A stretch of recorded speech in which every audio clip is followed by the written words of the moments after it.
idea I wanted to run by you guys. Oh, all right. Please, I'd love a chat idea. Well, there's a lot of shit going on in the world. A lot of bad stuff. I noticed that. Yeah. I don't know if you know. Have you heard about this? I don't know. Things are going pretty good over here for me.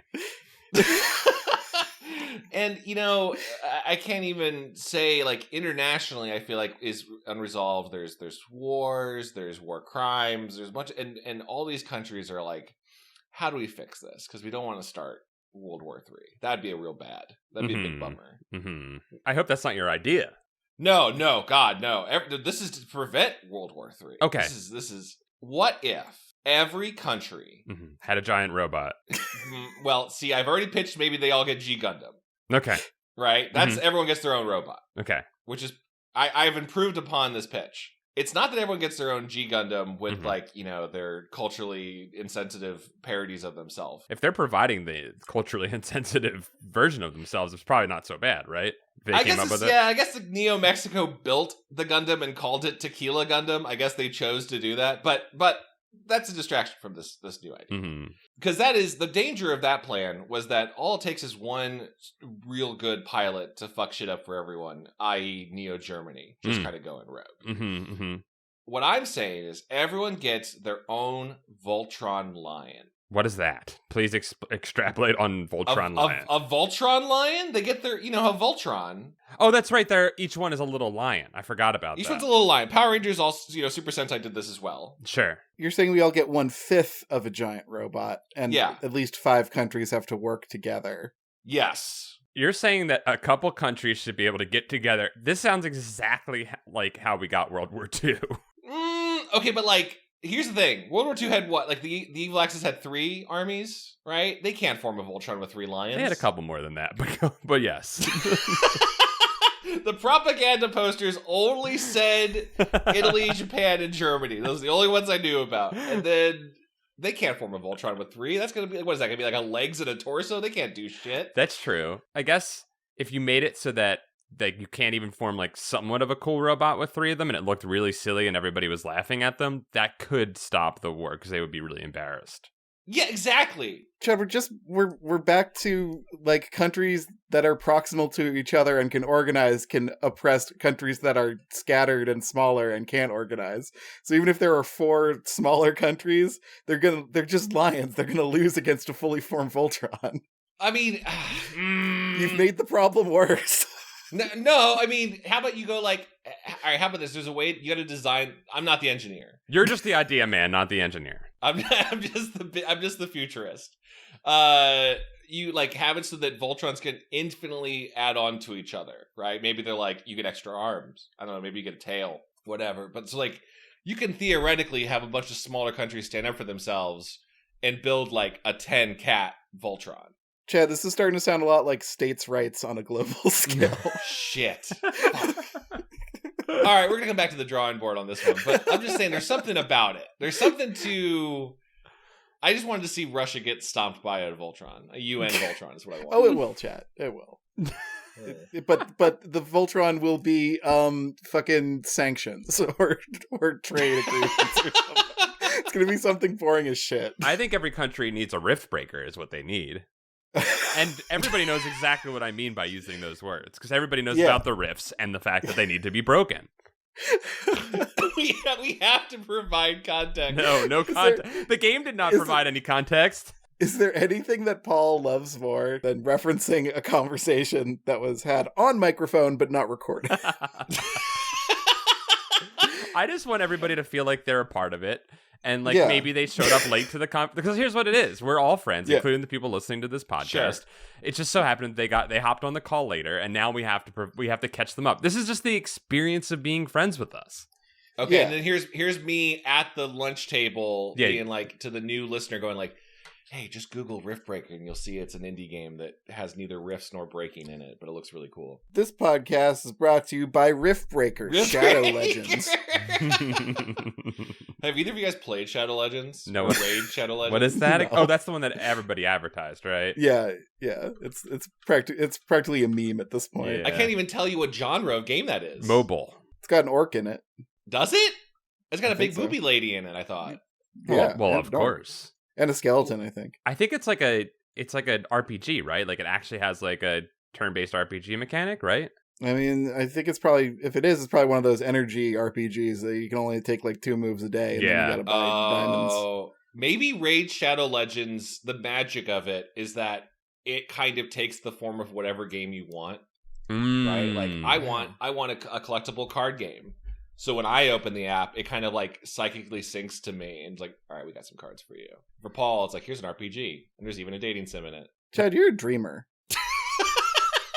You're the dreamer that paints the world in beautiful colors. Is what you are. I imagine a more optimistic view of Raid Shadow Legends. Not a sponsor of this podcast. I love your ideas because they're 100% optimistic. Like you're like going into them 100% being like, this will work. I'm positive this will work. There could be no unforeseen consequences. No rift is getting in my way. Also, there's nothing I have to do for the actual work to make that, right? I'm doing the Steve Jobs equivalent of going to the Apple engineers, just going like, put the music in the iPod. You are the dreamer of dreams. Make me a small box that holds 50,000 songs. Do it, nerds. I'm going to go eat only fruit. I'm going to go study calligraphy now. Goodbye. I'm going to buy a new car every 6 months because I don't want a license plate. I'm an asshole. Wait, what? What? One of the random trivia points about Steve Jobs that I found absolutely frustrating was that he hated the idea of a license plate on his car. And he found some sort of loophole where if you lease a new car, you don't have to put a license plate for 6 months. So he kept leasing new cars. Yeah, when you buy the car, you get the little paper that you put in your window as you wait for your Which license looks plate. Worse. I think that looks way worse. I agree, but that is the most Steve Jobs shit I've ever heard in my entire life. I don't want the beautiful piece of engineering adulterated by the state on it. Yeah. What a fucking All right. Steve Jobs thing. All right, here's my question to you guys. Okay. Yeah. Your life has to remain the same with your current problems. Mm-hmm. However, you can be incredibly Steve Jobs level wasteful about one thing. Like you can have a new car every month and just sort of crash it or whatever. Mm-hmm. What, or like you never have to like wash your underwear because you just get new underwear. Okay, one thing. Damn, that sounds pretty nice already. Yeah. What is your one Steve Jobs level wasteful rich guy thing? I don't think I need anything. I'm just like, I'm sitting here and I'm like, what would I want to be wasteful about? I'm like, nothing. Maybe that just proves that I don't have richness in my body. Yeah, see, like, I would want to retain something. I would want something. Yes. I guess a car is the best answer to that because, I don't know, it'd just be fun to leave a car in a ditch. Or That's true. I don't... You just let it, you don't even put it in park, you just let it roll off somewhere. You're like, well, I'm getting a new one in an hour. You just step out, it rolls on. You're not even committing insurance fraud, you're just littering. Okay, here's how I would do it. I would do something like that. I don't know what it would be yet, but I would do something where instead of just getting a new car and like destroying the old one, I would give it away so that I'd be constantly being very giving to people. You know what I mean? Like if it were the car, for instance, I would be like, hello, does anyone need a car around here? And then I would give them the car and then move to my new car. Nice. You know what I mean? No, that's nice. And that's why you or none of us will ever be rich because we think of other people. Right. Right. Yeah, Kevin, I have a hard time doing because like my first thought would be like, you know, what do I love so much is when you get a brand new computer and you get to put all your files in it and like everything's fine and the RAM is untouched. It's like a virgin computer. Mm-hmm. It is really fun to build computers. Yeah. And then just the actual setting up, like I have a day where I like, everything is exactly what I want. I got my one wallpaper I need. Everything's running clean. And then after a week I just get to just like trash it. Right. Like before the arteries of your computer have accumulated a bunch of plaque in them, you know what I mean? Like exactly, yeah. As soon as you start to feel that little bit of slowdown, you're like, god damn it. Yeah, totally. But it's so antithetical to everything I ever do. I have a phone from 10 years ago because I'm like, well, it still loads, you know? Yeah, totally. Chad, that's a great answer, and I think I have to say it would be a phone for me because I get attached to a computer, although I like setting them up. But it's fairly easy to set up a phone, and like once you're like a year into a phone, it's like, all right, well, the honeymoon battery life is over. Yep. Mm-hmm. Yep. Mm-hmm. this is what my actual battery life is like. And you're like, oh, okay. I actually think I figured mine out based off of your two things. So I was like, what annoys me? I get a new stove, a new range. Like, because every time you cook, it gets fucking dirty, and I'm not wiping it down every time. There's no way. No. Just get a new stove every week. A new dang stove every week. Wow, that's a great idea. I like that. Because the burner, the one burner that you use all the time, that gets gross, and then it doesn't light as well as it used to. As soon as the one pilot light will lit, you're just like, yeah, this one's got to go. New stove time. That's what I would do. New stove. And you could build a natural wall around your house with all the extra stoves. I would build like a maze of stoves. Oh my god! like 30 or 40 stoves high walls around. It would just be cool looking. And then you could crawl. There'd be some that you would crawl through. There'd be tunnels of stoves that it would interlink together. And then there in the middle of it is like a baking minotaur that's hunting you. With all the stoves and computers and cell phones we're wasting, we could probably just build a robot. We could build our tiger, a robo tiger. We could get one Voltron lion or Goosebuds tiger. And then we become our own rogue state. I think it's like a mecha hamster for it to be Goosebuds branded. Yeah, you're right. It's a big Monster Blood 2 hamster, but it's mecha and it just chews on stuff.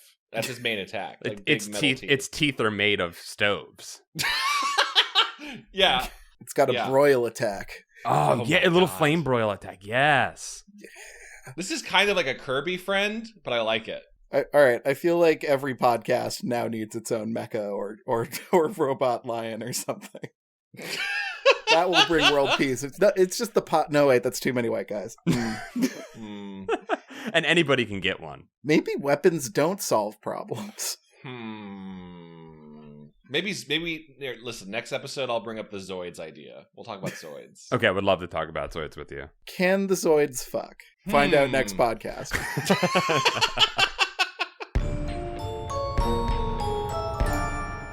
Should we talk about this adventure book? Yeah. We're going on an adventure. Welcome to Goosebuds. We're going on an adventure today. We'll be reading Dungeons & Dragons Endless Quest trademark book, a pick-a-path to adventure novel called Dungeon of Dread. Pick-a-path is so delightful. Fuck Choose Your Own Adventure, a pick-a-path book. Yeah, Choose Your Own Adventure is very litigious about that phrase. Well, they did them one better by coming up with pick-a-path. Yeah, pick-a-path is great. Decide a fate. No, that's not as good. Pick a path. Pick a path, baby. Hi, my name's Kevin, and I'll be your bookmaster this episode. Hi, I'm Chad. I'll be the left brain of the surrogate protagonist boy that we're playing as. And I am Paul, and I will be the right half, the half that just wants to go home and cook a hunk of meat on the fire and doesn't want to be on the adventure. Yeah, that works in Dungeons & Dragons. There was me cooking. Yeah, well, my plan is that I'm going to try and cut the adventure short as quickly as possible. That will be driving will be driving my decisions, is what I'm saying. I'm going to try to help flesh out this protagonist that we're two halves of a brain of. Since this is the Dungeon of Dread, I'm going to assume that the left half of the brain that I am is very nihilistic and depressed and just he's Cameron from Ferris Bueller. Okay. Sounds like we have two brain halves that just want to go home and not go on adventure. Well, this is part of they reject the call. There we go. We have to reject the call, yeah. And I'm not saying that I'm not going to go on the adventure.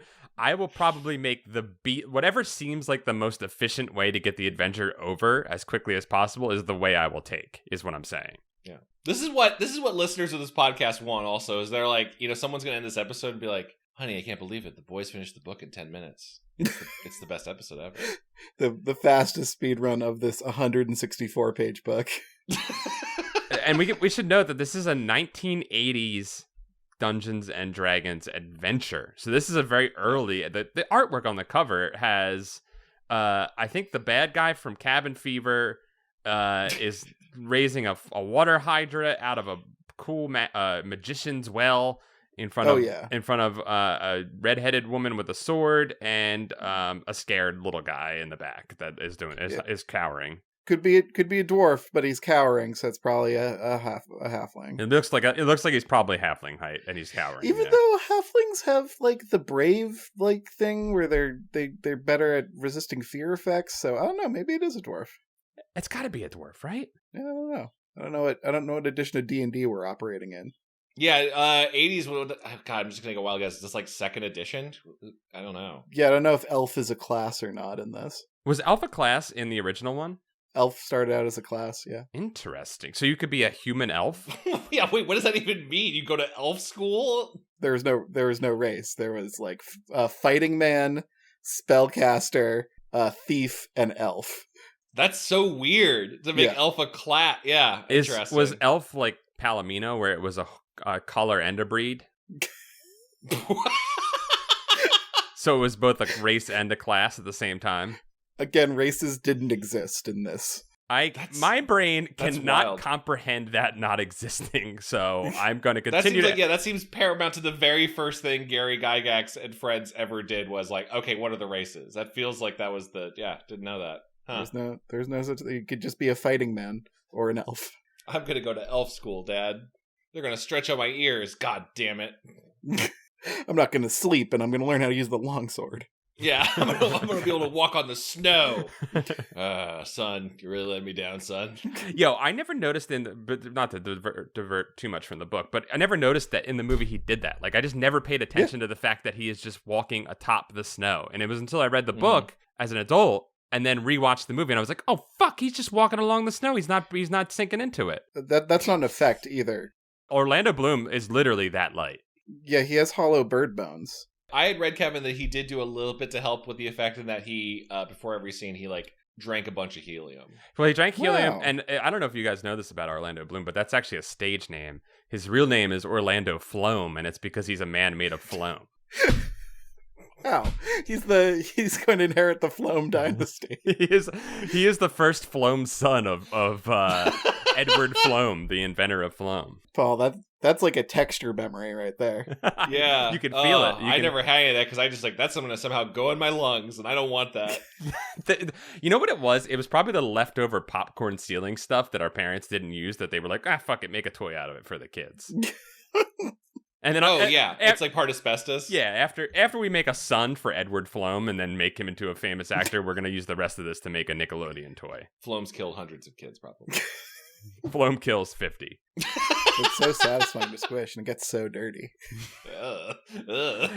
And what mad person would mix the colors together? You're a fool if you do that. You just have to buy more Floam then. Boys, listen, nothing Floam can stay. Oh my goodness gracious. Let's adventure. Let's fucking go. All right. Welcome to a journey into the world of fantasy.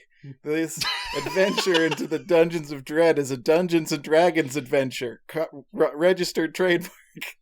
You will find a complete adventure between the covers of this book with many possible courses of action. Some choices are simple, some are sensible. Some choices are foolhardy, and some are dangerous. You must make all the decisions. Remember, your choice determines the outcome of your adventure. In this book, you will play the part of a human fighter. Races are in this. Okay, all right. As an adult, you stand 5'9". Cool. Short Kings. Okay. And you weigh about 150 pounds. You are smart and have survived many adventures using little more than your wits. You are well schooled in the use of weapons and are a powerful opponent. You carry a sword and a dagger. Cool. And you wear a long-sleeved green tunic over leather breeches. Fine leather boots guard your feet. A long green hunter's cloak protects you from the cold. Ooh. You carry flasks of oil, a tinderbox, a length of rope, and other gear in a leather pouch tied to your belt, and food and water in a sack slung over your shoulder. This is some classic D&D shit, yeah. I'm just happy they told us about our cloak, the most important part of an adventurer's outfit to me. Yeah. Kevin, I'd like to buy some caltrops and a candle before we leave. Smart, Chad. That's a good idea. Yeah, add those to your inventory. I would like to trade in our flasks of oil, our tinderbox, our length of rope, and other gear, and I would like to use all of those to buy bullets and a rifle. Hold on, let me get You gonna roll a die for that? Yeah, hold on. Let's see, what are we getting? Ooh, not bad, Paul. 19. Yeah, you've got a gun. Okay, cool. Whoa! It's gonna chase. Paul, we gotta be careful when we use our gun. We get one time to use this gun. All right, don't worry. I'm gonna save it for the most opportune moment that I think will end the adventure, so I can go home and use my brand new stove. All right, we've got like 12 pages of setup before we get to our first choice. All right, get reading, Kevin. All right. I'm getting cozy. Got my mug of coffee. Let's go, Kevin. Right, Take us away. He's right. I just looked at it. You've stopped for the night in a strange forest, tired after a long day's walk. The area seems eerie and strange, which mean the same thing. Why are you wasting our fucking time? We have 12 pages to get through for the choice. You're giving me eerie and strange? Fine. There's no moonlight, so the shadows are very black. It's gonna be a good book. I'm excited. Shadows are very black. Very black. The air is still and heavy. Even the usual night noises of small birds and animals are missing. Ordinarily, you would have pressed on through the dark woods to the nearest town, but this night, you are too tired to take another step. Wrapping your cloak firmly around yourself, you lie down upon a soft bed of moss with your sword close at your hand. You are soon fast asleep. Honk, shoo, you snore. You dream that summer breezes ruffle your clothes. A strong breeze tugs at your cloak. You're slowly awaken. Breeze? There's no breeze. The night is calm. Your reflexes scream in an alarm, and you awaken. Eyes snapping open, you see a 3-foot-tall halfling. Probably a thief. Whoa, racist a little bit. Yeah. Kevin, you were correct in your assessment of the cover. That was a halfling and not a dwarf. Probably the fact that it is night and they are going through our things that make them a thief, not them being a halfling that makes them a thief. Maybe they think you're a corpse. Yeah. In one smooth, swift movement, you jump to your feet and grab the unlucky halfling by the scruff of his neck. You point your gun at his throat. The halfling's eyes shine in the moonlight, and his fear is easy to see. Well, halfling, can you give me one reason why I shouldn't feed you to the crows? Oh, please don't do that, my lord. I'm just a poor hungry halfling named Loris. I'm no danger to anyone. Why, I just now escaped a terrible fate. If you spare me and feed me, I'll tell you where to find all the treasure in the world. Oh, yeah, you can tell us where all the treasure is when you were just stealing things from us, Loris. Good counterpoint, Paul. You hesitate, then lower him to the ground, saying, I have no need for all the world's riches, but what you say sparks my interest. I will spare your life, and feed you if your story interests me enough to pay for my lost sleep. But I warn you, if the tale does not, I will feed you to the crows. Why is that our go-to threat? Crows will eat you. Well, the crows are just kind of following you're waiting for a snack. They're like, he keeps saying that. He keeps offering to feed crows people to us, yeah. Carefully watching the halfling, you gather dry wood from beneath the trees to start a fire. Soon, you and the halfling share its welcome warmth. Its warmthing welcome. It didn't say it, but we shot the wood with our gun to light it aflame. That's magic. That's fire magic, baby. Cast holes. Its bright light holds back the shadows of the night. You brew mugs of strong tea. What? Okay. All right. You brew mugs of strong tea. You drink some fucking chamomile as the halfling falls ravenously on a mutton leg and round of cheese. He eats as though it's been years since he last saw food. Halfling, you spoke of treasure and adventure, you urge, trying not to show your curiosity. Loris wipes his mug with a grimy finger, searching for any sugar his tongue might have missed. He says. There is an illustration, and Kevin's voice goes perfectly with the illustration. All while his large brown eyes flicker about, calculating his chances for escape. He studies the strong grace of your movements, your mirror-bright shield glinting in the firelight, and your sword hanging within easy reach, its hilt polished with use. Wiping his mouth with the back of his hand, the halfling sighs and stares into the flickering fire. Aye, 'tis true, 'tis a marvellous tale, and truthful too. But there are hardly any who would believe it when I get back to me home. Well, try me. I'm always ready for a good tale, and you still owe me for dinner and your life. I'll tell you, says the halfling, fixing you with a shrewd look, but you may wish you'd never asked. All right, we're getting close. Settling back against a tree stump, a faraway look comes into his eyes, and the halfling begins his tale. I've lived around these parts all my life. And a right pleasant place it was, until the magic users showed up. Calman, he called himself. No one knows who he is or where he came from. One day he wasn't there, the next he was. Things soon began to change for the worse. People grew poor and sickly, crops withered, and livestock weakened and fucking died. And throughout our troubles, the magic user grew rich and powerful. At last, people had their fill. Gathering their courage, they came upon Calman in the middle of the night. He burned his house down and drove him from the town. He fled to these woods and claimed them as his own, my lord. We townsfolk stay far from the woods, but travelers who choose not to listen to our warnings enter the woods and are never seen again. I was always too smart for my own good, sighs the halfling. One day, I decided I would learn the secrets of the woods, the missing travelers, and perhaps figure out how to kill the wizard. If I could do that, I could return to the village as a rich hero. So one morning, without even a goodbye to me missus, I slipped into the woods. Wow, he just left his wife? Also, Kevin, I want to give you the freedom. I love Loris. Yeah. If at any point you're like, doing Mrs. Featherbottom is destroying my voice, I'm going to give you an out. Okay. All I'm saying, I think it's great. Calman can cast normal voice upon Loris at any point. Yeah. Yeah, he might. This might be Loris's quest to get a normal, non-ridiculous voice. That's smart. That's a smart quest to go on.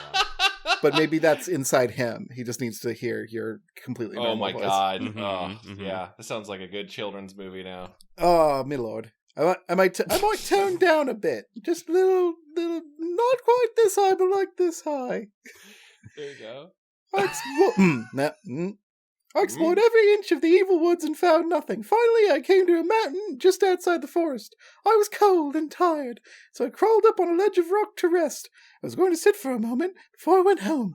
I must have fallen asleep, for the next thing I knew, I woke up to find Calman standing over me. Oh, shit! So you wanted to find me, halfling, he said. Well, now you have, and I wager you'll get more than you bargained for. With a wave of his hand, he put a spell on me so I couldn't move, and slung me over his shoulder like a trussed-up rabbit.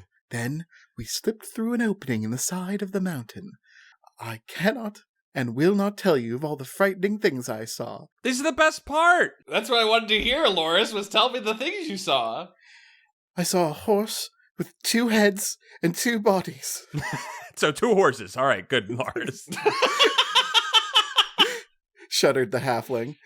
He carried me to the very center of the mountain, maybe the center of the world for all I know, and there I saw all the treasures in the world. You wanted to rob me, said Calman, so look upon my treasures. You will always know just how much you have lost. Those who seek danger foolishly always find it. Calman seems pretty wise and rich, and I think he probably earned those riches in a righteous way.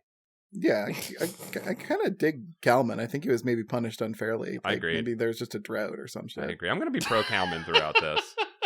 Those who know how to handle both danger and wealth are few and far between. You are lucky. I feel generous. I shall let you go and not even change you into a newt, as you deserve. When you return to your home, none will believe you. Your friends will think you've been drinking fermented corn juice in the woods. Is that something you can do? I'm writing this down frantically. That's moonshine, I guess. Uh-huh. And have made this story up to cover your absence. They will laugh at you. Only you will know what you have beheld and lost. Now be gone. Black smoke came out of his fingertips. When it cleared, I found myself in the dark woods, alone and hungry. Calman is cool. Yeah, Calman rolls. Why can't he come on this quest? Yeah. Loris stares into the fire for a long time without speaking. Finally, he rouses himself and says, with a shaky laugh, You can see now, I'm just a poor halfling, of no harm or help to anyone. You feel sorry for the forlorn little fellow, and are curious about both the evil wizard and his fabulous treasure. Strangely enough, you do believe the tale. Even though the little man is clad in a grimy patched cloak, and has one toe peeking through his tattered leather boots, Aww. His eyes hold a stubborn look that says, I'm not a quitter. Aw. Life has used the halfling hard, yet he has courage. If he were given encouragement and a fair chance, he might prove a worthy companion. Loris, you say gently, could you find that opening in the mountain again? The halfling stares at you for a moment before he answers. Surely I could, but it would mean your death. Kalman would not allow you to survive as he did me. I was a moment's amusement, but you would be a serious threat. Anyway, the monsters would get you first. They're scary. Remember the two horses? I mean, the double horse? I mean, the horse? It was a horse stacked on top of another horse. You've never seen anything like it. You can't even knock it over. You flip it over and it just becomes another horse that carries the other horse. Oh my god! It's like those old RC cars, like, you can knock it over and there's wheels on top, bro. Ain't no stopping this horse. It's an all-terrain horse. Oh my god, what a terrifying creature. A horse just with, like, leg spokes sticking out from all sides. Guys, we're making up cool stuff today. Yeah, we would freak a medieval peasant out, for sure. They're scary, the monsters, that is. I don't remember them clearly, but I remember enough to give me nightmares for the rest of my life. You're crazy to even think about going in there. You couldn't get me to go back in there for 1,000,000 zillion gold pieces. You fold your arms and stare at the halfling, tapping your fingers against your shoulder. Loris shakes his head and says, I see nothing I say will persuade you. As the wizard said, those who search for danger will find it. Who can tell? You might even succeed where I failed. I will take you to the rock. At least it will prove I spoke the truth. Wait, I'm sorry. I feel like I missed a sentence. What changed Loris's mind? You looking at him, apparently, and tapping your finger. Okay. Sure. You gave him just that look. That look went. Gathering your few possessions, like your gun, you quickly break camp and follow the halfling into the dark woods. I shoot the fire and it goes back out. You have 398 ammunition left. The night is dark. Without the halfling's knowledge of the way, you would be hopelessly lost. Trees loom out of the darkness, brambles clutch at your legs, and sharp stones cut into the soles of your boots. At last the mountain rises before you, silhouetted against the night.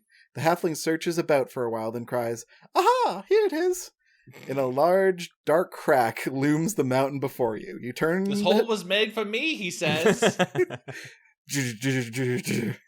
You turn to the halfling, almost expecting him to have disappeared, but he has remained faithfully by your side instead of scurrying off into the night as soon as you found the opening. Halfling, what will happen to you if you return to your village, you ask? Loris laughs a bitter laugh. If I tell the truth, me missus will scold me, he blushes. She's a hard woman. If I don't tell the truth, she'll yell at me for disappearing and not talk to me, although that might be a blessing, eh? I hate me wife. I'll just go back to being little Loris, the baker's helper. I love it when people get married and hate the person they married. Yeah. She'll probably threaten me with a rolling pin. Loris, you say. To great heart and courage to try such a dangerous task, and maybe you and your wife are just going through a thing, and if you open up a line of communication, like maybe you can meet in the middle. Would you consider joining me on a second adventure? Kalman will never expect you to return, and with your assistance, we may defeat this evil wizard. If we succeed, you will return home a hero. Thereafter, you will be known as Loris, the Brave. The halfling looks down at the ground, his shoulders sagging. I couldn't do it, he whispers. I'm not a fighter. Pick someone who won't let you down. Loris, you're smart because all he offered you was a title and no monetary increase of compensation here. Yeah. Cut of the gold, dude. More responsibilities, but no actual increase in pay. Good catch, Paul. Yeah, I mean, baker's helper pays the rent. The Brave doesn't. I mean, you better get some. Better get a little nest egg out of this. I don't want someone else. I need you, and I want you. Damn. Yeah. You can do it if you believe in yourself. After a long pause, the halfling looks up into your eyes and pulls at his beard. I don't really often imagine halflings with beards. Do you guys? No, I usually think they're very, very clean cut. Yeah. Have we seen one? No, there were some hobbits with beards in The Hobbit. And like mutton chops, but I don't think. Yeah, I always figured they could just kind of grew in patchy. Yeah. Do you really need my help? Do you really think I could do it? I'll be honest, I'm scared. Much of what I saw seems like a nightmare to me, all scary and creepy and blurry. But I would like to be Loris the Brave. You guys are going up against a fucking displacer beast, I'm telling you now, if they're blurry. Oh my god, yes. A real adventure, he muses. One that might actually succeed. You're strong and handy with your weapons. I'll bet that you're tricky, too. More of a challenge for that wizard than I was. But I've been there. Maybe I could help. Maybe I could do it. What do I have to lose? Me Mr. scolds me and the others laugh at my size. There's not much to lose and lots to gain. Oh my god, can we get to the choices? This whole thing is like, the story is just Loris gaining courage, I guess. We're really delving into his backstory. His voice fades as he thinks to himself. Finally shouts, yes, I'll do it. I'm your man if you want me. Can you handle a weapon? This is very sexual. Can you handle a weapon, you ask? I've had little call to use one as a baker's helper, but I know the basics every child learns, replies the halfling. I'm loyal and very strong. Well spoken, Loris. I've met giants who bore the hearts of mice. What? Wow, I love that phrase. Oh, I've met giants who bore the hearts of mice. People should never judge a man by his size. The things that matter, truth, loyalty, courage, and honor, will never be found on a yardstick. Wow. Well, you are 5'9". I can see why you're saying. To say, yeah, I think he's coming from a place of bias a little bit, but that's all right. I agree with him. I mean, being 5'9", it's almost worse than being 5'7", which I am. The only things that matter are truth, loyalty, courage, another you on top of you that if you're flipped over can run away still. You can't be knocked prone. You just slinky over onto something new. Which is why every fighter learns how to run on their hands. The halfling smiles at you, his round eyes rimmed with bright tears. Come, no time for tears. Come. Now then. Come. He just keeps saying. Now then, I am called Carrick. Oh, we finally got a name. 10 pages in. Clasp my hand and let us swear our loyalty to each other and to our mission. This is what made people think D&D was for dorks. It's really shit like lines like that. Let us betroth ourselves to one another and... Come, embrace me. Let us kiss our mission together. Which is fine. Like, it's fine, but it's a little dorky. Like, let us copulate this adventure. It's just a little too... I don't know. I'm not going to... You know what? I'm not going to judge someone's writing here. It's a little too courtly for me, if I'm being honest. I like Alec. These two guys are going to fall in love. Gonna have a real fun time. What a fun meet cute. I was robbing you, and then you said, I'm going to feed you to the crows, and then we decided to go rob a lich together. Come. The halfling slides his small, leathery hand into yours. God, why? Oh, yeah. And you soon swear an oath. Well, you say, there's no reason to stay. Let the adventure begin. Okay. I picture that a whole scene, the way like Arwen and Aragorn get like betrothed to each other in the moonlight. They're just that like pledging themselves. Mm-hmm. That's how I saw that scene. Yeah, Arwen slides her small leathery hand. Okay, you look at the stars and breathe deeply of the clean, crisp air. Then with your hand wrapped firmly around the hilt of your sword, you step into the opening. Inside, all is quiet. It appears a simple cave. Even though the halfling's tale sounded true, you question it just for a moment. As your eyes grow accustomed to the darkness, you see a skeleton leaning against the wall in one corner.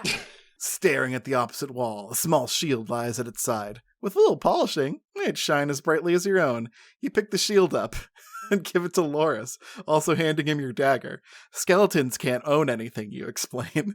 The halfling takes the weapon, holding the dagger gingerly with his fingertips. It's not going to bite you, you say. Hold it firmly. Be ready. Don't strike until you're certain of your target. Once you begin, do not falter. I'll try to do me best, Loris says, putting his dagger in his belt and pushing the dimple in his cheek with his finger. I'm scared, but I won't let you down.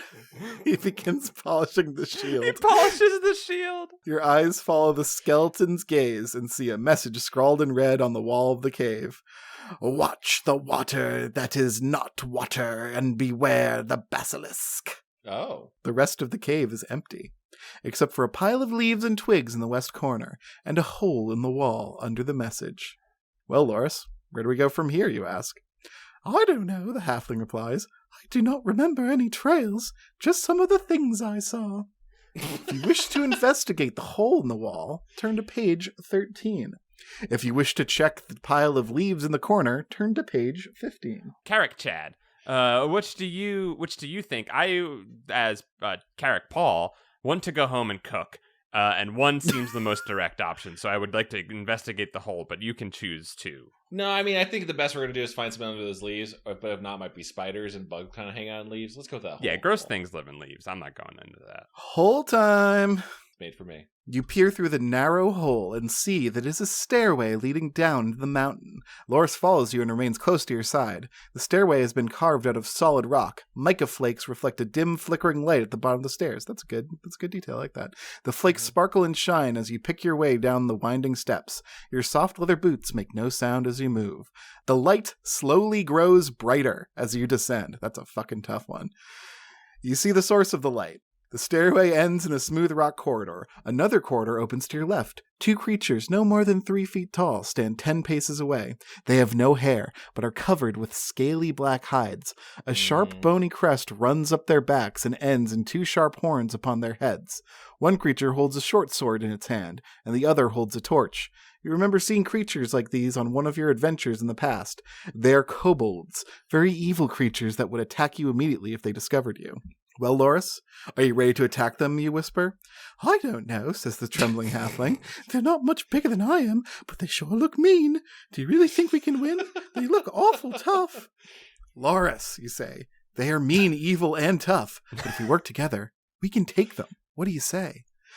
If you wish to attack the kobolds, turn to page 17. If you wish to slip unseen to the corridor on your left, turn to page 19. I think we just slice their throats. I lift my gun to the kobolds. All right. By the way, Kevin, I think you're not. I love Loris. Like at this point, I would die for Loris. I love you too, Chad. Oh my God, Loris, I will not let anything happen to your fine, small, leathery hands. Here we go. Psalms.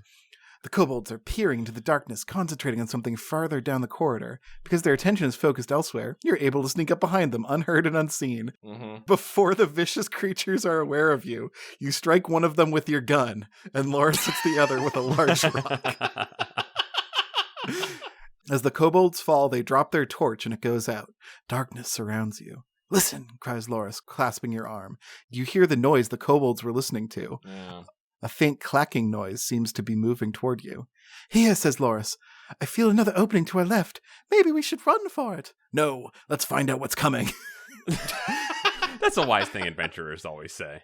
Yeah. You lean forward in an attempt to figure out what the noise could be, but the mysterious noise has faded away. Oh. Listen, it stopped. Maybe it took another path, you say. Suddenly, a great pain shoots through your leg. Something has bitten you on the ankle. Ouch! You reach down and touch an antenna and a pair of pincers. Ow! I knew it. Something has bitten you savagely on the hand. Loris, you scream. It's a giant ant. Oh! I thought it was going to be like a crab thing. Okay, it's an ant. Oh, ants, they're all around us. Help, they're biting me. Oh, I'm being eaten up. Help, ow, get away from me. Carrick, help, I don't want to be eaten by a bug. I'm hitting them, but does do any good. Help me. Is that all in the book? That's literally in the book. It wasn't an ad-lib at all. I could stretch that out if you want. No, it's all good. They're ripping me. It's like that scene in Dirty Work where they're just like, and he's killing me with a chainsaw. Yeah. Ah! I think the best line is, I'm hitting them, but it doesn't do any good. 10 hours of Loris struggling for his life to study and relax to.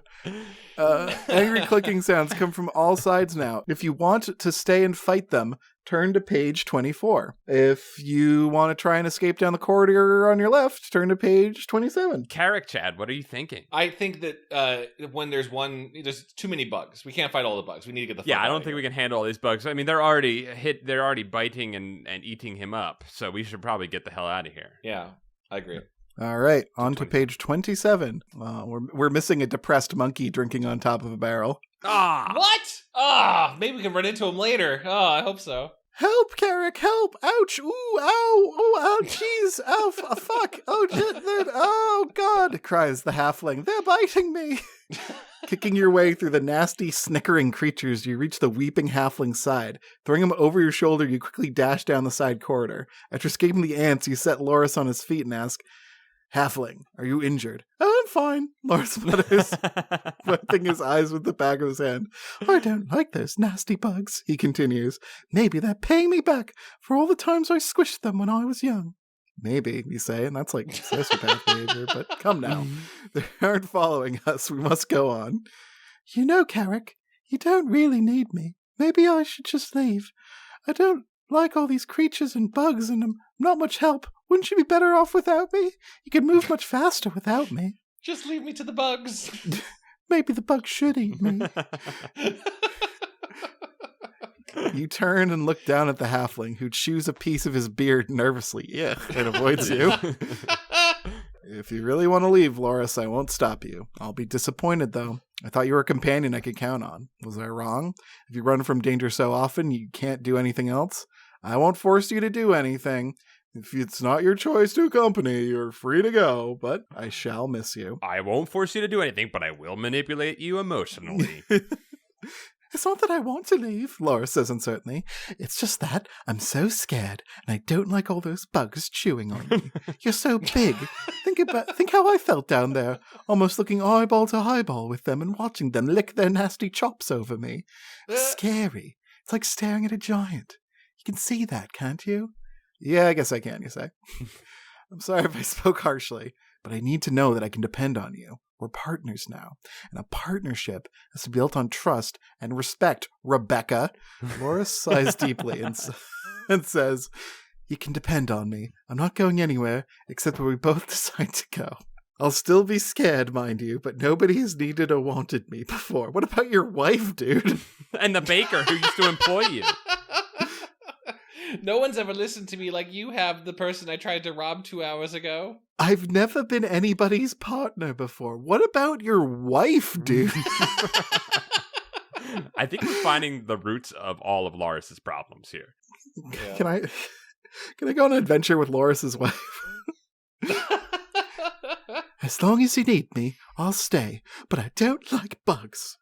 Your laughter breaks the heavy mood. Ha ha. All right, Loris. I promise I'll never ask you to like a bug. Wow. Wow. Now let's be on our way. Cut to Loris's wife back at home in their hobbit hole, just like, he was supposed to just get some milk, and he hasn't been back for 2 days. Loris's hot as shit wife. Hot as shit wife who puts up with all of his bullshit and is a great partner and would be much better with us on this adventure. It's cool. She has a wide support group back at the village, so she's fine. You clap her whole life isn't just being Loris's wife, is all I'm saying. No, she works at the Mickle Delving Museum and has a great... Yeah. You clap the halfling on the shoulder and turn your attention to the new tunnel. You feel your way along the darkness until at last you see a light glimmering in the distance. Cautiously, the two of you move toward it. As you near the lighted room, you hear a drip, plop, splat. Sounds of slowly dripping water. You move slowly, even though your every wish is to leave this dark, scary corridor behind you. Yeah, that's true. That's both of your things. Your fingers encounter the opening of another corridor. Dim light filters down the corridor. Although you would like to know more about this dimly lit corridor, and say corridor one more fucking time, you decide to explore it later. Moving carefully ahead to the opening of the room, you peek around the edge of the doorway. What you see is so amazing, you wonder if you've just lost your senses. In the torchlight, you see... A drunk monkey? A gigantic toad. Yes! Hypnotoad! Oh, cool! Sitting on a rock in the middle of a stream. It is large enough to swallow a man in a single gulp, and it is obvious it has done so in the past. Many bones. What does that mean? There's like a human-sized indent in its jaw? Like, what is that? Well, there's markings on the wall with little, like, a human figure, and there's little check marks that are crossed off on the side. Many bones, both large and small, lie scattered on the sand on either side of the stream. You have never seen a giant toad before, but you have heard of them. This toad wears the tattered remains of a beautiful purple cloak draped over its back. Oh my god, it dresses itself too. It knows shame. It knows how to clothe. I wish to worship Cloak Frog as my god. Can I do that? Yeah. At this point, this is what we've pledged our life to. I kind of love Cloak Toad. There's a great picture of him too. Crickets, whispers Loris, trying out a new catchphrase. That frog is big enough to swallow a horse. That frog is big enough to swallow a horse, or 2 horses standing next to each other. A back-to-back horse. A dreaded omni-horse, oh no! If you wish to enter the room and fight the toad, turn to page 49. If you decide that a giant toad wearing a cloak is still a giant toad and too dangerous to attack, you may explore the dimly lit passage. That's literally what it says. If you decide that a giant toad wearing a cloak is still a giant toad. What does that mean? I guess giant toads were a famous D&D enemy at or like disregard the cloak. It might be, it's still a monster. Mm-hmm. I guess is how to read that. I would love to fight the giant toad. Or at least see if it'll talk. Maybe it talks. Maybe by getting to fight it, we'll learn more about it, and maybe there's a chance to roll, diplomacy, if that's even in 2nd edition, and just befriend it. I think it's kind of cool. Let's fight this frog. Let's fight this fucking frog. If we get bored by a frog, there's worse ways to go. Oh, the picture rocks for this page. You cautiously step into the room, and Loris calls, "Be careful, Carrick." At the sound of the halfling's voice, the toad hops around to face you. Fucking Loris. Fucking Loris. Shit, I knew to be careful. Thank you for your concern. I'm sorry. We'll talk about this after the toad. You advance slowly. When you are within 4 feet, the toad's tongue lashes out and strikes your shield. Wapow! Your shield is wrenched from your arm with incredible force. The shield disappears down the frog's throat, but is quickly spat out. The frog is interested in more... Is it a frog or a toad? The frog is interested in more tasty prey. You... Are toads frogs or are frogs I don't toad? know. I think that I thought that was a different thing. Or are we thinking about turtles and tortoises? Wait, okay, hold on. There's Mr. Frog and Toad are friends. Yeah. And it's not 2 frogs are friends or 2 toads are friends. Therefore, they are different. Yeah. They are different things. If any herpetologists follow us, let me know. Yeah. The toad stares up at you with big blinking eyes. Bunching up its massive legs, it springs straight at you. Startled, you fall backwards with your gun raised. Yes. A second later, the entire bulk of the toad falls and impales itself on your gun. I fire the gun many times. You gunblade it. You squall liner gunblade. You feel tremendous pressure on your chest as the weight of the creature settles upon you. Its rough, warty skin presses into your face. You cannot breathe. You may have killed it, but it will smother you. Damn. Slowly, the weight begins to ease. Relief floods your body when you can at last force your lungs to draw air. As you breathe in, you notice a white cloud hovering above you. Then you realize that a small weight still pins you to the floor. Fanning away the cloud, you see the body of a large human fighter. Carrick, cries Loris. Are you all right? His small hand appears and fans away the white cloud. Yes, I think so, you answer, trying to move the man from your legs and sit up. As you move the man, he opens his eyes, looks at you and whispers, "Thank you. Thank you for freeing me."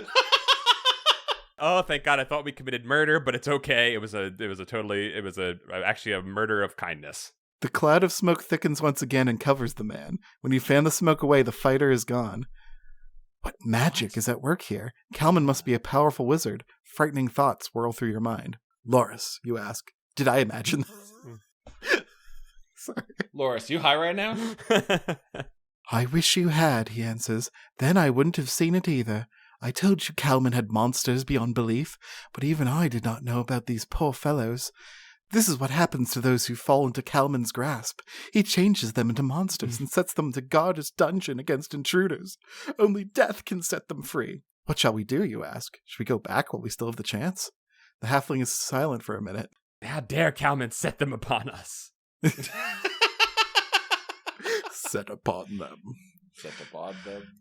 Then, stroking his beard, he says, "No, I've been a coward too long. Standing 3 feet tall isn't easy. Most things are bigger than me, but it's no excuse for acting like a chicken all the time." Character growth. "You can be as big as a lion outside, but that doesn't matter if as small as a mouse inside. To be a lion, all you need is the heart of a lion. I'm still afraid, but I'm not going to turn back. Let's go." Oh, I therefore dub him Loris the Lionhearted. Aw, great name. You sit in silence for several minutes, admiring the halfling's courage, but giving him no feedback on what he just said. Then you say, "Loris, thank you for your words. I may be bigger and supposedly braver, but I admit I was afraid. I do not see how I can fail with such a brave companion by my side. Come. Aw. Come. Come. Let us continue. You pick up your shield and leap the stream in one bound. Loris follows. You walk down the corridor leading out of the room and are soon faced with another decision. The corridor branches. One passage runs left, and the other runs right. When Loris listens carefully, he hears very faint laughter coming from the corridor on the right. He hears nothing from the corridor on the left. If you decide to go to the left, the silent corridor, turn to page 62. If you decide to go to the right, the laughter corridor, go to page 57. I mean, do we walk towards scary laughter, Carrick, Chad? Yeah, I mean, my take is it's either somehow the wizard just having a good old laugh. He's watching like some reruns on his orb. On a sea ball. Or it's a trap, but I'm more intrigued by that trap. Let's go to the laughter. Oh, let's follow the laughter, yes. Okay. You walk down the passage, and soon another passage opens on your right. After that passage, a third passage opens up into a fourth. A fifth passage then opens up, and you begin to be sick of passages and corridors. Enough of the passages already. After a whispered conference, you decide to go straight for the time being and continue along the path you're following. Here we go. Don't worry. You call a meeting, and everyone there agrees to continue as planned. The meeting was. You all agree that you are both willing to see more passages and corridors in your future. You're anticipating a 5 to 7% passage increase this quarter.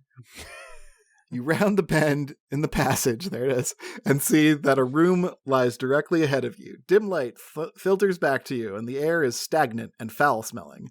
Bones and rusty armor litter the corridor. An evil laugh echoes down the passageway. Ha, ha, ha. You are fearful, but creep forward and look into the room. Ruh-roh. A troll sits on the dirty floor. It gnaws the remains of some creature's bones. Don't worry, I have a fire stick. We're good. Yeah.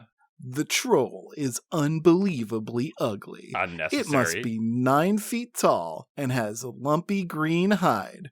Greenish black hair falls over its black empty eyes. As you watch, the troll cracks a bone easily with its long sharp teeth, then picks the marrow out with its great claws.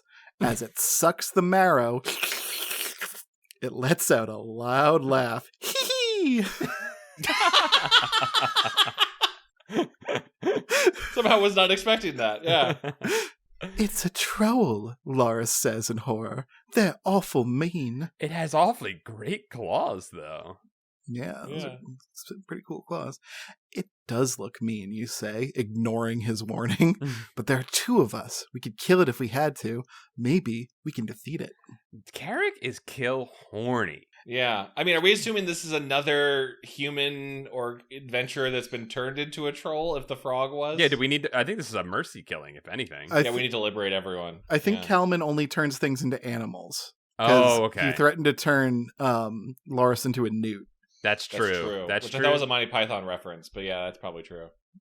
If you decide to fight the troll, turn to page 59. If you decide to creep quietly back to the corridor you passed earlier, turn to page 62. So far, we haven't seen any negative consequences from fighting. So does that mean that the next fight will be our death, or is fighting just easy in this book?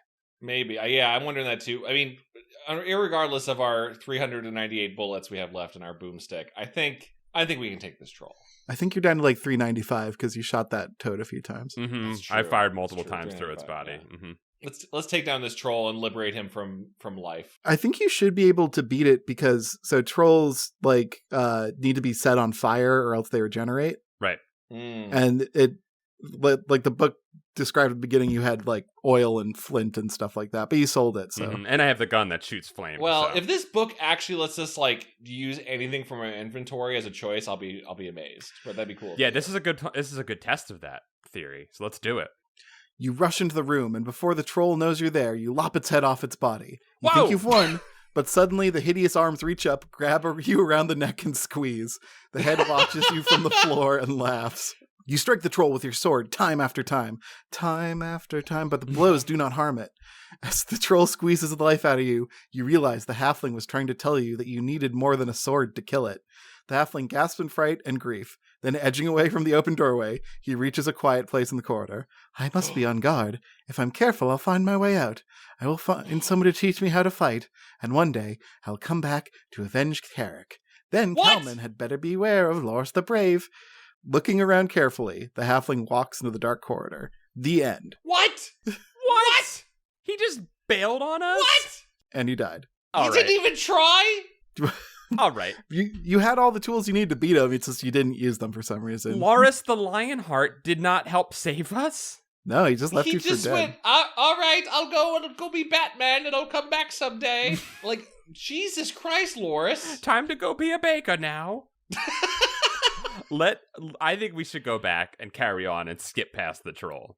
We got one resurrection. Right. Yeah, we have one resurrect scroll. One resurrect scroll. All right, there was a save point just outside the corridor, so we'll reload on that.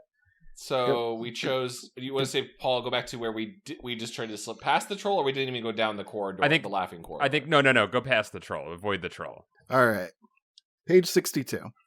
As you enter the corridor, God, I'm so sick of saying corridor. As you enter the corridor, you hear the sound of grinding stone and see some dust fall from the ceiling. Something's wrong, you whisper to the halfling. Let's get out of here. You touch around and start retracing your footsteps. However, before you've gone 2 paces, a tremendous roar knocks you off your feet, and the passage before you collapses. When the dust settles, you see the corridor is completely blocked with large boulders, heavy timbers. Ooh, timbers. And dirt. It is impossible, you say. We'll never dig out without tools. We can only go forward. Reluctantly, the two of you stagger to your feet, turn around, and walk down the corridor, alert for danger at every step. The corridor ends in a room. Ooh. Wow, a corridor ending in a room? A passage ending in a corridor ending in a room? Who would have fucking guessed? A feeling of menace hangs heavy in the air. Ooh. But what you see seems harmless enough. The room is approximately 20 feet square and dimly lit. The ceiling and walls are rough, with stalactites hanging from the ceiling. The floor is smooth. A stone well about 3 feet tall stands in the middle of the room. Oh, no, a well! We know what wells do. The well is covered with mysterious carvings of ugly faces. Yeah, that's the cover well. This is a bad well. Evil well. This is a well that if you drink from it makes you ugly. Mm-hmm. Sword in hand, you approach the well carefully. Don't do that! Get away! Screams the halfling. You stare at the halfling in shock. There's something horrible in there, Loris says, trembling. But I can't remember it clearly. Kalman picked me up by my feet and dangled me over the pool. He thought it was funny. I didn't think it was so funny. What kind of monster is it, you ask? I don't know, he answers. I never saw anything like it before. Sneaking carefully up to the well, you glance in quickly and discover it contains only a shallow pool of water. All of your instincts scream danger. Everything in you says leave now, but you do not. You can't go back the way you came, and you've come too far to let mysterious carvings around a pool of water frighten you. You look again and see the water is crystal clear. You see a bright gold key on the bottom of the pool. The tip of the key is fashioned like a cross with diamonds on each end. Colored gems decorate each corner. The key must be valuable and open the lock to something of great importance. Look, Loris, look, you call. But the halfling buries his head in his hands and does not respond. If the key is important, why would it be left lying around in a pool of harmless water? Perhaps the water is not harmless. You could reach in and see what happens, but if a monster does lurk there, as Loris believes, that would not be a good idea. Looking about the room, you see several things you did not notice at first glance. There are 2 doorways, one to your left, one to your right. More corridors. Corridors, doorways. Both are dark. You cannot see beyond them. Bones lie scattered on the floor. Loris, bring me one of those big bones. I'm going to suck upon it. That's how I do my best thinking, is when I'm sucking upon a little marrow. Give me a little marrow to suck on so I can go. The halfling slowly drags a 3-foot-long bone to you. Holy shit. Oh, you really picked a big one, Loris. All right. Picking the bone up, you probe the bottom of the pool gingerly. Don't you have a sword? Trying to snag the key. Suddenly, the bone is wrenched from your hands with great violence. The water erupts from the pool. A watery cobra-like head rises out of the pool. The basilisk. The cover was the cover basilisk. Oh, the water that is not water. Yeah. Oh, but we have a shiny shield. Mm-hmm. It surges at you with its mouth open. You jump back quickly. Once you're out of its striking range, the watery creature sinks back into the pool. See, I told you, but no, you wouldn't believe me, cries the halfling. We've got to get out of here before it eats us. Calm down, you say. It can't get us as long as we stay here. It's a water weird. What? What? Is that a term? Is that what they're called? Cool. Yeah, it's a type of elemental. It's a water weird, a snake made out of water. It can't leave the pool. I've heard them mentioned in old tales, but I thought they were never real. Looks real enough to me, says the halfling, his teeth chattering. Ooh. You are silent as you try to remember all you have heard of water weirds. You know they will attack any living thing. It drags any creatures it strikes into the pool to drown it. Weapons rarely hurt the monster. If you decide you do not wish to fight this dreadful monster, you may choose to leave the key, the monster, and the room. If you decide to leave, you may leave the doorway on your left. You notice a cool breeze from this doorway. If you choose this route, turn to page 86. So you have leave the room, cool breeze, hallway. I mean, like, the warning that we first saw was basically just beware the water that isn't water, and it didn't give us any solutions. I think, Kevin, you are right in that if this was a basilisk, you could, like, maybe reflect any paralyzing stare with the shield. This is not a basilisk. This is a water weird. This is a water weird. There's a key for a lock that we haven't encountered yet. If this was a video game, I'd be like, I'll come back for that key if I see a lock I need. You know, Yep. I don't know. I don't know what we're getting out of fighting this basilisk other than adventure. Fight it, adventure. You want to fight the basilisk? Again, I'm carrying forward with going directly into all adventure that presents itself to me. That's true, and also, like, I'm with Kevin. I'm so tired of corridors. Like, another like, you want to go down another corridor? I'll choose anything over another corridor. And if we die here, Loris can, tell our story. Yeah. Or we'll drag him into the water with us. So be it, Loris. You lean against the far wall and try to figure out what to do next. Should we try to leave? Asks the halfling. Calm down, Loris. Let's think for a fucking minute. Use your brain, Loris. Think. I fire off the gun once into the air to calm him down. That's a warning shot. This key is of great value. Otherwise, it wouldn't be so well protected. There must be some way of retrieving it. It might be possible to distract that creature. You pick up Loris and throw him across the room. Yay! You creep up to the pool carrying a large rock and a rib bone with you. You have a sword. Peering over the edge, you can see the key lying in the calm pool. The halfling covers his eyes. I can't look. Tell me what happens. You heave the rock into the opposite side of the pool, and the water weird lashes out, flailing the water into a furious froth. You quickly plunge the curved bone into the water and try and drag it across the bottom of the pool, trying to catch the key. Interesting. That's a good idea. So you distracted it with the rock. Yeah. Okay. As you drag the bone across the pool, you feel a powerful jerk, and the water weird pulls it from your grasp. The water weird sways above the surface of the pool, hissing. Finally, it submerges. The halfling peers through the slits of his fingers. "You still alive?" he asks. "Of course I am," you snap. You're shaken but unhurt. You didn't mean to lash out at Loris like this. He just makes you so crazy sometimes. Carrick will regret that. It's just the corridors, Loris. I'm kind of losing my mind down here. You were puzzled because the bone touched nothing solid in the pool. How can you see a key that's not there? If the key is not there, where is it? You search the rough ceiling and see a glimmer. Moving to the far corner of the room, you see a gleam of gold and a flash of green, but you can't be sure that what you see is the key. Moving to the middle of the room, you can at last see that the mysterious key is attached to the ceiling by 2 thin wires. Yeah. I know where it is, you say, but how do I get it? An idea forms in your mind. Perhaps you can use your sword to pry the key from the ceiling, but you must catch it before it falls into the pool, or it will be lost forever. Loris, come here, you say. I need help. Oh, we're gonna fling the halfling, aren't we? Fastball special. Let's go. The halfling steps forward, trembling but ready. Get ready to catch the key, you say. You take off your cloak and hold it in your left hand. You hold your sword in the other. With a swift movement, you flip your cape over the surface of the well and sweep your sword upwards. Snap! You pry the key from the ceiling. It falls and lands in the cloak. Quickly, you flick your sword forward and, catching the broad surface of the key, flip it away from the pool. Wow, this is a maneuver. Yeah, really. Yeah. It tumbles through the air and Loris leaps forward to catch it. He opens his hands and there you see the key. The water weird hisses in frustration and snaps at your cloak. You jerk your cloak from the water weird's grasp and step back. Loris proudly hands the key to you, and you study its incredible beauty. Ooh. It lies heavy in your hand, sparkling with gold and jewels. Fuck yeah. Oh, I'd say this adventure is done. We got the key. We've got the key. There is nothing else. It's beautiful enough. We don't need the treasure. We'll pawn this and live like kings. You study the key for several minutes longer, then slip it into your pouch and tighten the strings. Glancing at the well one last time, you turn to continue your adventure. A cool breeze blows down the corridor on the left, and you can see that this corridor runs uphill. You can't see or hear anything in the right-hand corridor. Left or right? I'm going left towards the cool breeze. I'll always go towards the cool breeze. Yeah, the other option was, before, it was either fight the water weird or go down the left corridor. Right wasn't even an option. No. So left seems like more the primary path. All right. So Not to metagame too much, but that was page 79. I can't wait to stab this wizard with a key. It's a fighting key. Like sword. Yeah, it's a keyblade. When you walk away. You don't hear me say, please, oh, Loris, don't go. Corridors. All right.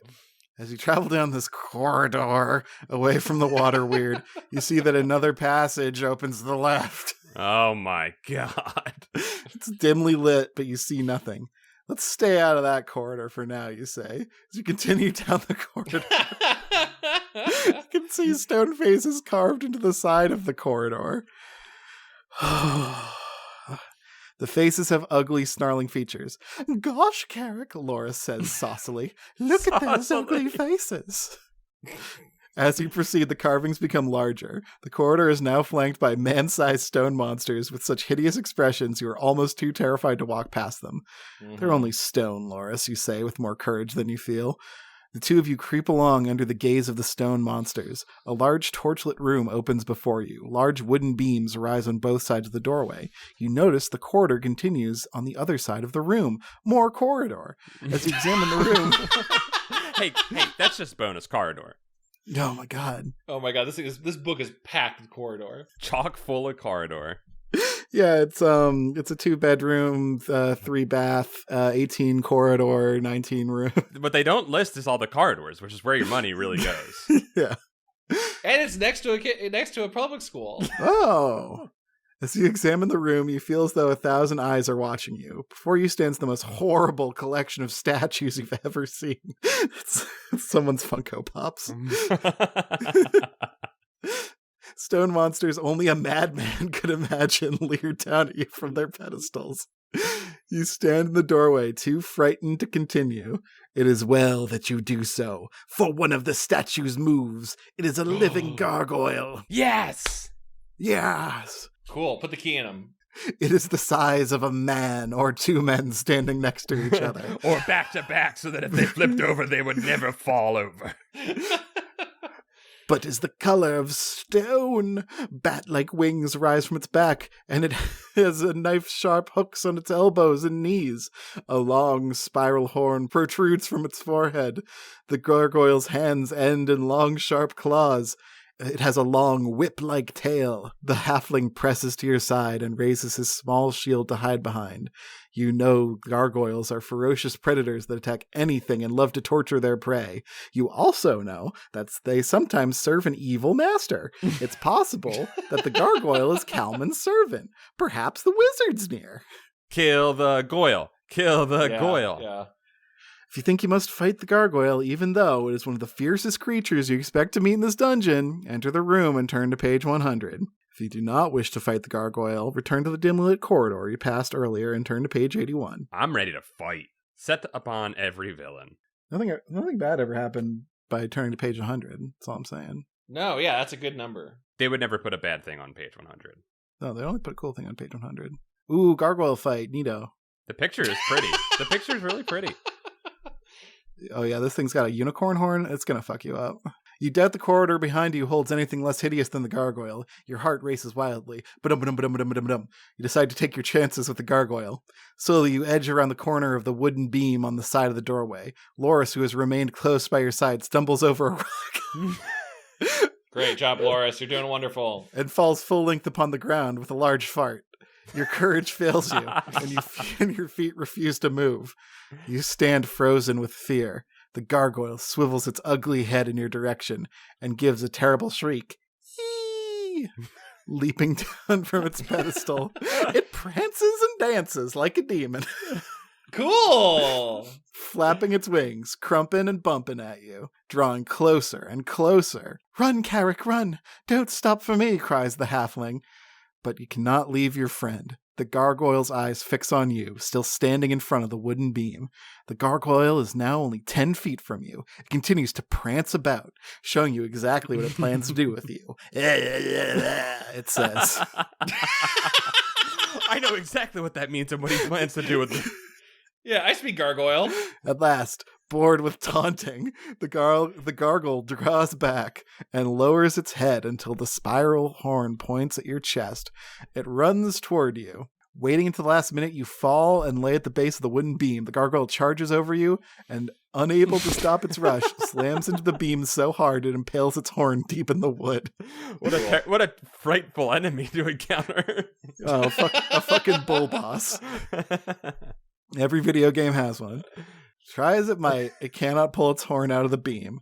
Its screams echo through the room and down the corridor.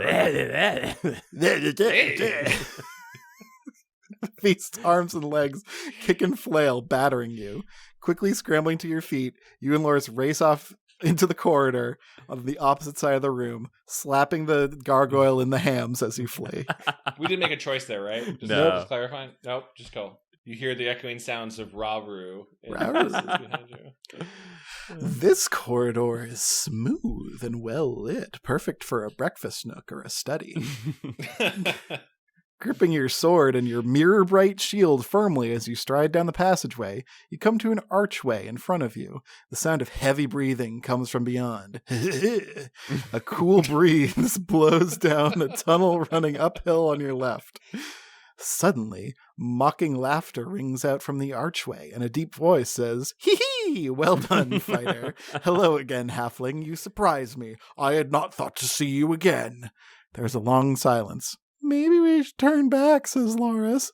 "That sounded like Common." The treasure's probably pretty close, you say. I don't want to give up yet. You choose to seek the treasure and possibly face Kalman, the cool wizard. Go down the tunnel and turn to page 108. If you decide to avoid the wizard, like a wuss, go back up to the corridor and turn left to page 81. I mean, we got to go towards the wizard, right? Wizard. Yeah.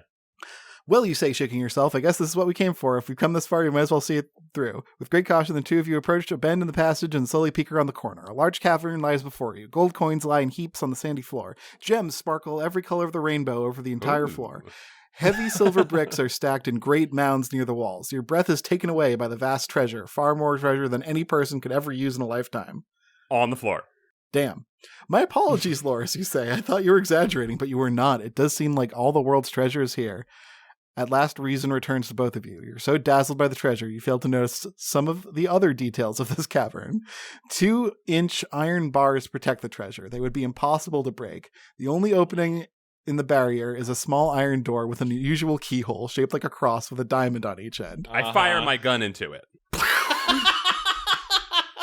Carrick, look at all the statues. Don't they look odd? You notice a number of statues standing around the iron bars. Some of them actually clutch the bars in their hands. The statues are remarkably lifelike. They are humans, halflings, elves, even a dwarf.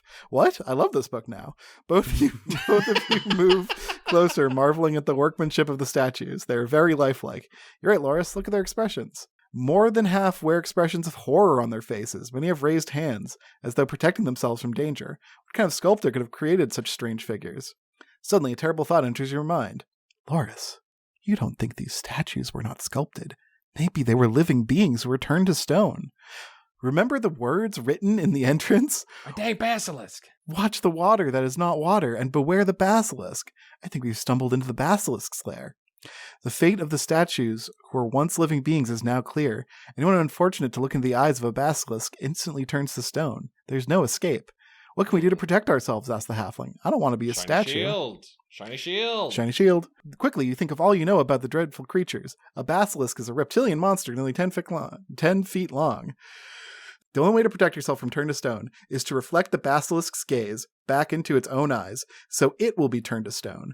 Suddenly, the heavy breathing becomes louder. Oh no, it's the basilisk. You don't dare turn around. Loris, you whisper, don't turn around. Whatever you do, don't turn around. You stand in place, eyes tightly closed, trying to think of your next move. Evil laughter bursts forth, and a voice hisses, "Do you know our secret, fighter? Come, turn around and meet my pet. Come. Not many come this far, and none leave, except, of course, your small friend. It seems I made a mistake, but who expects worms to grow backbones? This dungeon is a profitable and pleasant place for me, and I do not intend to let you spoil my fun." How is this profitable for you? Well, look at this fucking money. He's got all the riches in the world. Yeah. I guess. Yeah, all right. A wild plan forms in your mind. You don't know if it'll work, but it's worth a try. Anything's better than becoming the newest statue of the wizard's collection. I think you guys are going to win this. Quickly, you whisper your plan to Loris. Slowly, the two of you lower your heads and raise your shields at the same time. The highly polished surfaces cover your faces. Perhaps you can reflect the horrible creature's gaze back into its own eyes and turn it to stone. You spin around to face the basilisk. You hear it hiss as it approaches and feel its hot breath on your legs. Abruptly, there is a crunching, crackling, splintering sound. "Galman," you call out, "we would go in peace." There is no answer. "Carrick," the halfling says, "the breathing has stopped." You peer out from behind your shield. At first you see only sand. Then you see a scaly hide, but the hide is made of stone. The basilisk lies on its side in the sand, frozen forever in stone. "It worked, Loris. Our plan worked. But where is Kalman?" asked Loris. "Maybe he fled." I definitely heard from behind our shield when the basilisk was coming at us. It went, "This sucks," as it turned to stone. As you touch the lock, an ear-splitting screech fills the room. Turning toward the sound, you barely have time to duck the bolts of lightning Kalman releases from his fingertips. Lightning bolt, screams Kalman. "Turn my pet to stone, will you?" the evil wizard screeches. Another lightning bolt sizzles through the air. You jump to the ground to avoid the deadly bolt, but Loris surprises you by running under the bolt and hitting Kalman square in the knees. The surprised wizard falls. "Come quick," Loris gasps. "I can't hold him long. He's so much bigger than I." You jump to your feet and, tugging at your cloak's clasp, run to help the halfling. You barely have time to drag Loris from the struggle before the wizard raises his hand to cast another spell. You fling your cloak over the wizard's head and pulling Loris along, run down the corridor out of the treasure room. What? As you clear the bend, Kalman screams, "Centipedes! I'll turn you both into centipedes." Trying out a new catchphrase. Centipedes. You turn left as soon as you clear his chambers. You run breathlessly up this corridor for 10 minutes. Neither you nor the halfling says anything until you reach the end. A boulder blocks the way. You push, but it does not budge. "Hurry, Carrick," Loris urges. "He's coming." You grasp at the boulder, trying to get a better grip, and you find a handle, which you pull. The boulder swings away from the corridor. It was a secret door. You rush out of the dungeon into crisp, cool night air. You do not stop running until you rest deep in the forest. "I think we'll be safe here," you gasp. "Well, Loris," you say, disappointed you did not get Kalman's treasure. "Let's go home." But the halfling is busy fishing something out of his pocket. When his hand reappears, he holds 2 diamonds, each as large as a walnut. "Oh, yeah." "I know this isn't much," he grins, "but I tried." "Maybe Kalman got the best of us this time," you chuckle. "But with those diamonds, we can buy the equipment we need and come back to chase him from his evil lair." The end. Dun-dun-dun. Yeah! Middle ending. I count that as a victory. Oh, totally. That's pretty good. Was there a version where I don't even know what we would have done differently to get all of the treasure? That feels like that was like the best ending. We have to kill Kalman, not just throw a cloak over his head so he can't see for a little bit. I loved it. I loved bum rushing him with a cloak. With a cloak fighter move. Yeah, that's one of the most powerful actions in Dungeons and Dragons, right? Yeah, that's a 15th level fighter ability, is to throw a cloak over someone's head. Cloak craft. Yeah. It's Batman as hell.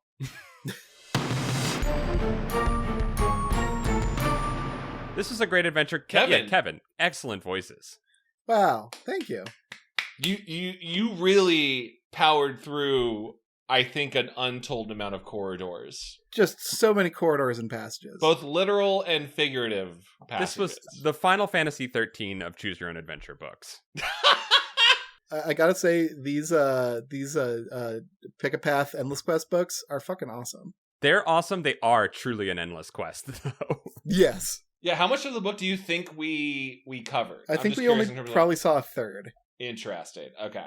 We totally missed a scene with a baboon drinking rum from a barrel. Yeah, where the fuck was that at? He was drinking his troubles away, and it looked very sad, like a sad moment for that baboon. Yeah. Kevin, you did an amazing job as our BM. Thank you so much. Hey, I'll BM for you guys anytime you want. That was a pleasant BM, Kevin. Hopefully it was satisfying for you guys.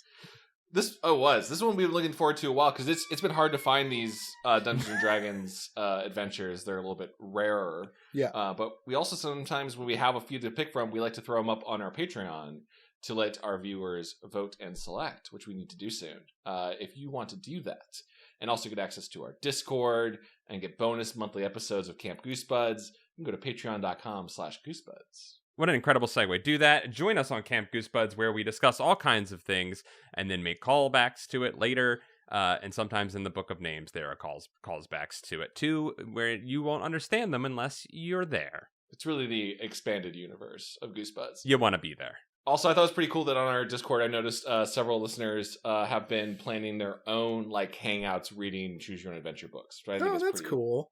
Pretty fucking rad. That's really neat. Yeah, so listen, friendship and fellowship also awaits for you on the Goosebuds Discord. Be the Loris to someone's Carrick on our Discord. The world could use more Lorises. Even though Loris allowed us to immediately die to a troll in that one universe, I liked Loris a lot. You did a great job with him, Kevin. I was channeling Bach for sure. Thank you, my lord. My lord. All right, boys, I gotta go buy some caltrops. Yeah, everyone go buy some caltrops because the world's getting more and more dangerous. We'll see you next time. Bye-bye. Bye.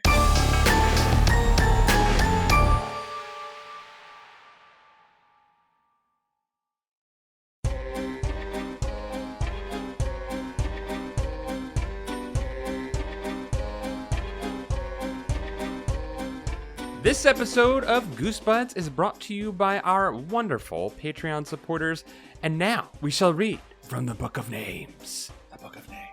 The first name, Stefan Jive Turkey Kuwabara. The second name, and we're definitely not going to count all of these, Hollis Hornbeak. The third name, and this is the last you'll hear of it, I swear, is Cameron Murphy Audio. I am bucking the trend, Michael McDowell. Hey, Josh Robb. Mickey C. Nathan Dolezal. Kelly C. Mike Lanteri. Buddy Morrill. Alicade. Mel Dipson. Low Belly Hate Me. Afsheen. Danky McStanky. Dango Twists. Brian Wells. This Monday night, the nefarious Zentacles will match up against the mysterious stranger at the Rite of Rumble. Be there. Oh! I love it. Cool reference. That's a thing. That's a comic I did. I love it. I clap. Stealth Bates. Patrick Reynolds. Jason Crooker. Clay Castle. Miguel Pardo. John Keaty. Calf. Third Sergio. New episode of Paranoia Shop out now. I can't even argue with Yoda voice. Quentin, I am in your walls. Oh my. Gregory D. Warren. Alan Saylor. Cody Redfield. Bradford Coulter. Aiden Alexander Dice. R.E. Infected. Jar Jar Slinks. Justin Wagman. Chosen One. Levi Than. Uppenchamp. Jonas Engman. Carl. Broccoli was here. Recipe still incoming. Just need to find a pretty bowl. That's the thing that always stops me from cooking my recipes. Wow. The pretty bowl that I need for them. Yeah, all my bowls are just covered in mud. Yeah. You guys need to get some prettier bowls, guys. The John D. and Catherine T. MacArthur Foundation is providing bowls for this show. Aw. Elusive Koala. Yanni Markovina. Alicia Grafe. Joe. Brooke X. Jesus Christ. Christian Van Skeever. Drew Applegate. Jeremy Lowe. Brian Hobgood. Zach Connor. Patreon_donator, yo. Joe Spooky Digital Ghost. Tierney. Tom Whittam. Andrew Jadzik just sold his script for Homework Strike to A24. Damn it. Damn it, he goddamn scooped us. Lord Cornwallis. Carson Birkenbean. Murph E.P. Jonas Blotterman. Tevin Ticklebean. Gnome Ranger. Sean Kylie Minogue. I added the Kylie part. Rushy Glenn. Wiggle it! Paul Grasso. Joe, regular name, Scott. Chip Hansen. Matt McClellan. Alex Moon, the robotic dog. Sarah Kemp. Tanya Turtle. Vincent Modica. Luke Canoodles. Hugh Bolin. Zambambino. One Jalapeno. Keith Halgrove. Timothy Misudalakis. Clay McCarty. Matthew Stevens. Parker Lee. Nathan Remick. Need more kimchi. Ham_boat. Hey guys, Kevin here. Skip this if not cool. Pretend friends. What's going on? That's a fun name. We won't say anymore. We're working on it. I'm sorry. Raymond Hernandez. Flemily. The Crowfens, but seasonal. Ooh, Matthew Sutton. Reed Stubendick. Lee Wood. Jeffrey Owen Cawhey. Joey Evans. Kelsey Kinnaman. Carewise Gamgee. Russell Castberg. Xavier Jimenez. Brandon Arafin. Liam Neeson's dough. Chris Putrikis. Scotty Pippen. Swaggy Yellow Squire. Cameron Hansen. Streak. Meet Virginia. Dungeon Kappa. Generally depressing. The Deadly Bulb. Boss Garrettson. MC Hamster. Zach Weir. Limp Duck. Stinklich. Alan G. Jussum. Yeah. Ben Bohan. Wow, that was a good bet. Yeah. Yeah, that was a good, yeah. Thank you. Adam Muth. Eldon Slink. Terrifying. Hey, Anthony, I'm glad you're doing better. Keep up the good work. Ryan Stewart. Jonas Enevoldsen. Calamity Carl. Nick Johnson. Estimena. Lord of Paul's Pants. Stephen Day. The Davy Boy. Kennyam. Ryan Carroll. Jeremy Bowser. Kieran McNamara. Diet Soda. Megan McCormick Mason. Jackie Ledoux. Coleman Laguza. Lamb. Ninja Breadman. Got little old moi pretty Frenched. A pair of Scots. Peanutberg level 69. Levi Kidder. Dr. Chocula. David Gray. Jimmy Soul. Bryce Thierry. Carb Sun. I am Cornholio. I need TP for my bunghole. Moon Juice. Some of Chad's bird friends. But not all of them. Nicholas Maloney. Burger's theft bicycle. Now he'll never get his bed sheets back. I don't know if I completely understand that story, but I'm sorry about your bicycle. It's the reference back to the last camp where we talked about the bicycle thief. Yeah. Oh my. It's a bicycle thief reference. Bicycle thief reference. Deep film cut. Burger, what are you doing to us? The SSJ Trogdor. Midwest Indigo 13. Thomas Jansis. Aaron Lord. Eric Horowitz. Tiffany Lee. Dr. Eggdrop Soupman. Dunnage Warehouse. Lucretia McEvil. Elm Realm. Mutant Astronaut. Henry Torbert. Mike Spaghetti Jones. Adam Knapp. Logan Derby. Brad Schmelzer. Chick. Chris. Milk Punk. David Lynch. Triple X. Brandon Frazier. 666. Mr. Misfire. Mandy Nasty. Llama Lad. Skeletorin. Soggy Newspapers. Wagmar Wigmere. Dakota Kemp. John W. Philip Reynolds. Detroit Red. Nathan Gurney. 976 EVIL. R.R. Davis Crafts Reanimator. Scott Wable. Kit Bush. Kiwi of Lerv. Serial Killer X. That's Dr. Mr. Unimportant to you. Doctors. Rocco. Josh Howell. Allie Safe. Liam Rogers. I want to say that one more time. Allie Safe. Liam Rogers. Evan Bowen. Zach Bentley. Benjamin Luther. Dennis Wright. Jover the Moon. Greg Musto. Cameron Gonzaveld. Vosivi.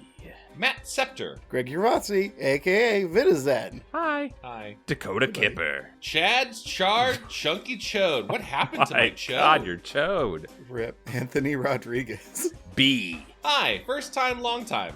Allie Rose. Sprinkle Buns. Jeff Webb is a big baby, and now that it's been said on a podcast, it is definitely true. I'm not attacking someone who doesn't listen to the podcast. Am I, Jeff Webb? Or Jeff Webb's quote-unquote friend. Julius, the nice dragon, who would never call out his friend. Who would never say anything wrong about Jeff Webb. Reverend Odin's Eyehole, MD Esquire. Ooh, doctors. More doctors. Turaku, the thing that goes doink in the anime. Hilda B, Dr. Lawyer. I made that part up about the Dr. Lawyer. Spencer, why?